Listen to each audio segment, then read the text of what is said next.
गंवार सास। ममता ने अपने बेटे को पढ़ा लिखा कर बड़ा आदमी बनाया। अब वो शहर में अपने परिवार के साथ रहता है। एक दिन ममता का बेटा रोहन अपनी पत्नी आलिया से कहता है, अरे आलिया, सुनो, माँ अब से गांव में नहीं रहेगी।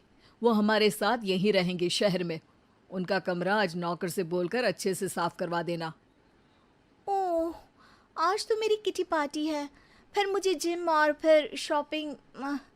ठीक है, कल करवा दूंगी। अच्छा, लेकिन माँ के सामने ये कपड़े नहीं चलेंगे। हाँ, तुम्हें साड़ी या सूट पहनना होगा। अरे बिल्कुल भी नहीं। मेरे मम्मी पापा ने इतना पैसा लगाकर शादी इसलिए नहीं की थी कि मैं अपनी मर्जी के कपड़े पहन ओढ़ भी ना सकूं। अरे चलो, गुस्सा मत हो, लेकिन कुछ दिन तो माँ की खुशी के लिए कर सकती हो ना।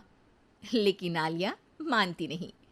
माँ आती है सिंपल सी साड़ी, झोला और चप्पल पहनकर। अरे रोहन, मैं इनके साथ कैसे रहूंगी? मेरी फ्रेंड्स क्या कहेंगी? ये तो पूरी गंवार लग रही है। आलिया, माँ गांव में रहती थी इसलिए ऐसी हैं। तुम आज ही माँ के साथ जाकर उनकी पसंद की शॉपिंग करवा देना। इनके साथ घर के अंदर रहना मुश्किल है, बाहर तो मैं कभी भी ना जाऊं। रोहन को आलिया पर गुस्सा आ जाता है। माँ, ओ माँ। हाँ बेटा। वो माँ को ले जाने के लिए उनका हाथ पकड़ता है कि अरे माँ, तेरे हाथ अभी तक इतने कड़े हैं, तूने इसका कोई इलाज नहीं किया? अरे बेटा, इसका कोई इलाज नहीं। वैसे भी मुझे कोई शर्म नहीं कि मेरे हाथ मुलायम नहीं है, क्योंकि इन्हीं हाथों से मेहनत कर मैंने तुझे बनाया है बेटा। अगले दिन। माँ, मैं ऑफिस जा रहा हूँ। कुछ लाना हो तो आलिया को बोलकर फ़ोन करवा देना। रोहन के जाने के बाद, आप ना आज कमरे में ही रहिएगा, घर में पार्टी है, मेरी सहेलियां आ रही हैं, मैं उन लोगों के सामने आपको नहीं ला सकती हूँ। ठीक है बहू, लेकिन तुम कहो तो मैं कुछ खाने को बना दूँ तुम लोगों की पार्टी के लिए। वो लोग सिर्फ कॉन्टिनेंटल या थाई फूड ही खाते हैं। कोई बात नहीं, कभी इंडियन खिलाने वाला कोई मिला नहीं होगा ना। मैं बनाकर कमरे में चली जाऊंगी। जैसे आपकी मर्जी। आलिया के घर उसकी दोस्त आती हैं, पार्टी होती है। अरे वाह आलिया, ये क्या है खाने में? बड़ा ही स्वादिष्ट है यार, इसकी रेसिपी मुझे चाहिए। हाँ, और ये दाल, ओ माय गॉड, मैंने तो किसी 5 स्टार में भी ऐसी दाल नहीं खाई है यार। तू कुक को यहाँ बुलाना। अब आलिया घबरा जाती है। हाँ हाँ हाँ हाँ, क्यों नहीं, माँ जी ज़रा बाहर आइए। आलिया की सास सिंपल सी साड़ी और गांव के अंदाज में आती है। अरे बहू, क्या हुआ? खाना पसंद नहीं आया क्या? बहू? अरे ये गांव से दिखने वाली औरत तुम्हें बहू क्यों बोल रही है? कौन है ये?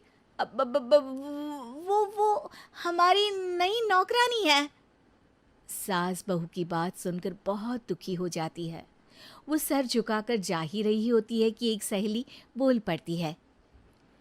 अरे कहाँ जा रही हैं माँ जी? वो उठकर उनके पैर छूती है। जीती रहो बेटा।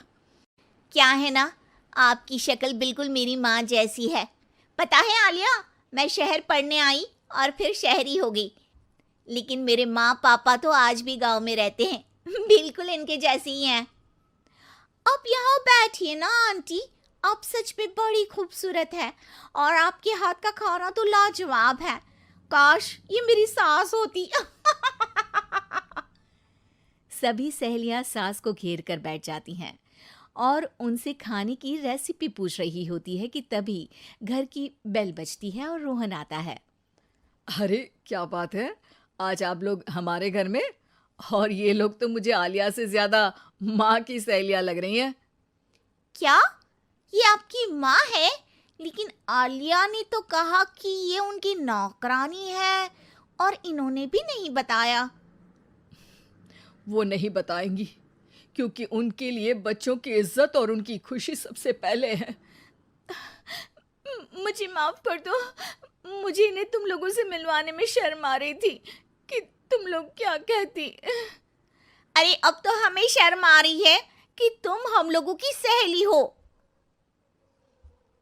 हाँ, जो माँ जैसी सास को नौकरानी बोले वो हमारी सहेली नहीं हो सकती।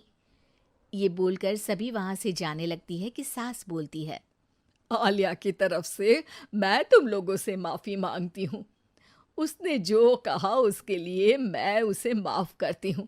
अब तुम लोग भी उसे माफ़ कर दो, क्योंकि अगर तुम लोगों ने उससे दोस्ती तोड़ी तो फिर मेरे हाथ का खाना कैसे खाओगी। नहीं नहीं आंटी, जरूर आएंगे, लेकिन अब आलिया की नहीं बल्कि आपकी सहेली बनकर।